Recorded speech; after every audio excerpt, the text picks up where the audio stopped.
অখিল গগৈয়ে ক'ত পালে জুবিন হত্যা গোচৰৰ চাৰ্জশ্বিট চাৰ্জশ্বিটক লৈ অখিলে কেনেকৈ সম্বোধন কৰিলে সংবাদমেল ছ'চিয়েল মিডিয়াত চাৰ্জশ্বিট পোৱা বুলি দাবী কৰা অখিলক তুলা ধুনা ৰাজ্যিক বিজেপিৰ যে তেওঁৰ হাতলৈ কেনেকৈ চাৰ্জশ্বিটৰ কপি আহিলে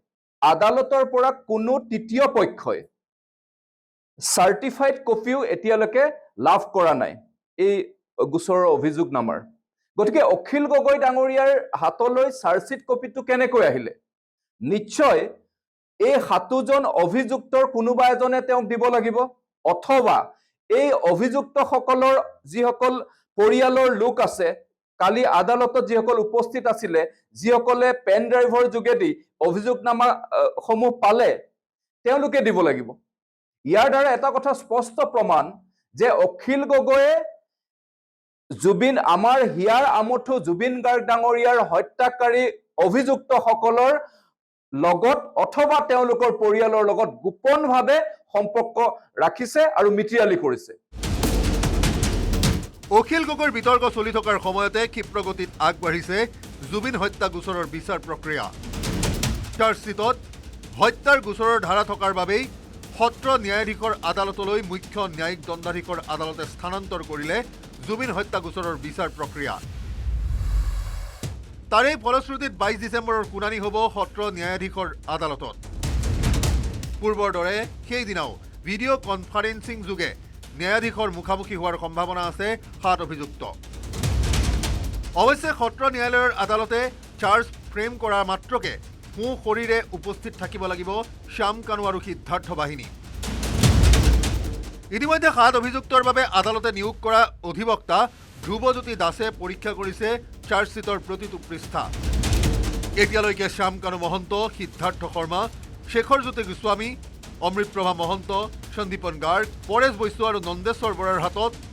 SITৰ বিষয়াই অৰ্পণ কৰিছে চাৰ্জশ্বিটৰ হাৰ্ড কপি লগতে চাৰ্জশ্বিট পাইছে জুবিন হত্যা গোচৰত জড়িত প্ৰতিজন অভিবক্তাই বিপৰীতে 7 অভিযুক্তৰ পৰিয়ালক পেন ড্ৰাইভত দিছে চাৰ্জশ্বিটৰ কপি তাৰ বাহিৰে আন কোনো লোকক আদালতে দিয়া নাই চাৰ্জশ্বিটৰ চাৰ্টিফাইড কপি তেনেস্থলত চাৰ্জশ্বিটক লৈ কেনেকৈ লম্ফজম্ফ কৰিব পাৰিলে অখিল গগৈয়ে আইনৰ এটা বিচাৰ প্ৰক্ৰিয়াৰ চাৰ্জশ্বিট দিয়াৰ পিছত আৰম্ভ হৈছে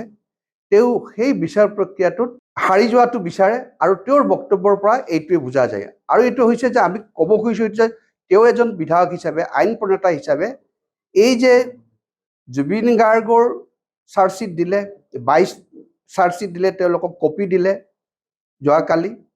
22 তাৰিখে তেওঁলোকক আকৌ ছেছন কোৰ্টত কমিট কৰিব এই মুহূৰ্তত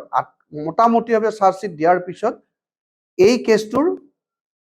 যি বিচাৰ প্ৰক্ৰিয়া সেই বিচাৰ প্ৰক্ৰিয়াটো এতিয়া বিচাৰ প্ৰক্ৰিয়া আৰম্ভ হৈছে গতিকে এনেকুৱা ক্ষেত্ৰত অখিল গগৈৰ যিবোৰ বক্তব্য সেইবোৰ আইনৰ পৰিপন্থী জুবিন হত্যা গোচৰৰ বিচাৰ প্ৰক্ৰিয়া চলি থকাৰ সময়তে বুধবাৰে সম্পন্ন হ'ল গুৱাহাটী উচ্চ ন্যায়ালয়ত দুজন লোকে দাখিল কৰা ৰাজহুৱা স্বাৰ্থজনিত আবেদনৰ শুনানি 13 মাৰ্চত পৰৱৰ্তী শুনানিৰ দিন ধাৰ্য কৰিছে মহামান্য আদালতে প্ৰথম দিনাৰ শুনানিৰ পাছত ক্ষোভ উজাৰিলে অভিজিৎ শৰ্মাই ছিংগাপুৰৰ ঘটনাস্থলীত অসম আৰক্ষীয়ে ক্ৰাইম চিন ৰিক্ৰিয়েট নকৰাক লৈ ক্ষোভ আবেদনকাৰীৰ ইয়ট পাৰ্টিৰ আয়োজক আৰু জুবিন মিউজিক LLPৰ অন্যতম সহযোগী তাৰছেম মিত্তলক ৰেহাই দিয়াটো আপত্তি অভিজিৎ শৰ্মা আৰু পলাশ ৰঞ্জন বৰুৱাৰ লগতে ট্ৰেন্স MMSৰ অন্যতম সঞ্চালক তথা শ্যাম কানু মহন্তৰ পত্নী অনিতা ডেকা মহন্তক তদন্তৰ আওতালৈ ননাটো ৰহস্যৰ গোন্ধ পাইছে দুই আবেদনকাৰীয়ে ক্ৰাইম চিনৰ মেপিং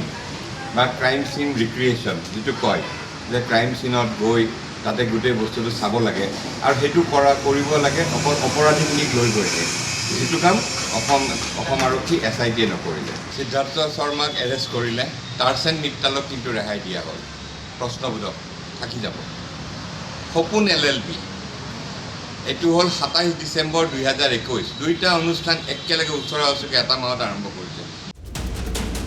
অখিল গগৈক ৰাজ্যিক বিজেপিয়ে সমালোচনাৰে থকা সৰকা কৰাৰ বিপৰীতে চাৰ্জশ্বিটত সুৰুঙা থকাৰ অভিযোগ PIL দাখিল কৰা দুই আবেদনকাৰীৰ দ্বিতীয় কথা, ইয়াচখন যোনে বুকিং কৰিছিলে তেওঁক ৰেহাই দিয়া হৈছে। ইয়াচ বুকিং কৰা অৰ্গেনাইজাৰজনক কিয় এৰেষ্ট কৰা হোৱা নাই? ট্ৰেণ্ড MMS শ্যামকানু মহন্তৰ পত্নী, তেখেতক এৰেষ্ট কৰা হোৱা নাই, প্ৰশ্নবোধক চিন থাকি যাব। তো তেনেকুৱা বহুত প্ৰশ্ন থাকি গ'ল। চাৰ্জশ্বিটক লৈ ভিন্ন শিবিৰৰ খোৱা কামোৰা লাগি থকাৰ সময়তে 22 ডিচেম্বৰৰ শুনানিত 7 অভিযুক্তৰ হৈ প্ৰথমবাৰলৈ জামিনৰ আবেদন দাখিল কৰিবলৈ সাজু হৈছে অধিবক্তা ধ্ৰুৱজ্যোতি দাসে। বিৰিঞ্চি কুমাৰ ডেকা আৰু উৎপল হালৈৰ সহযোগত Dipankar Das report, news 18 Assam north east.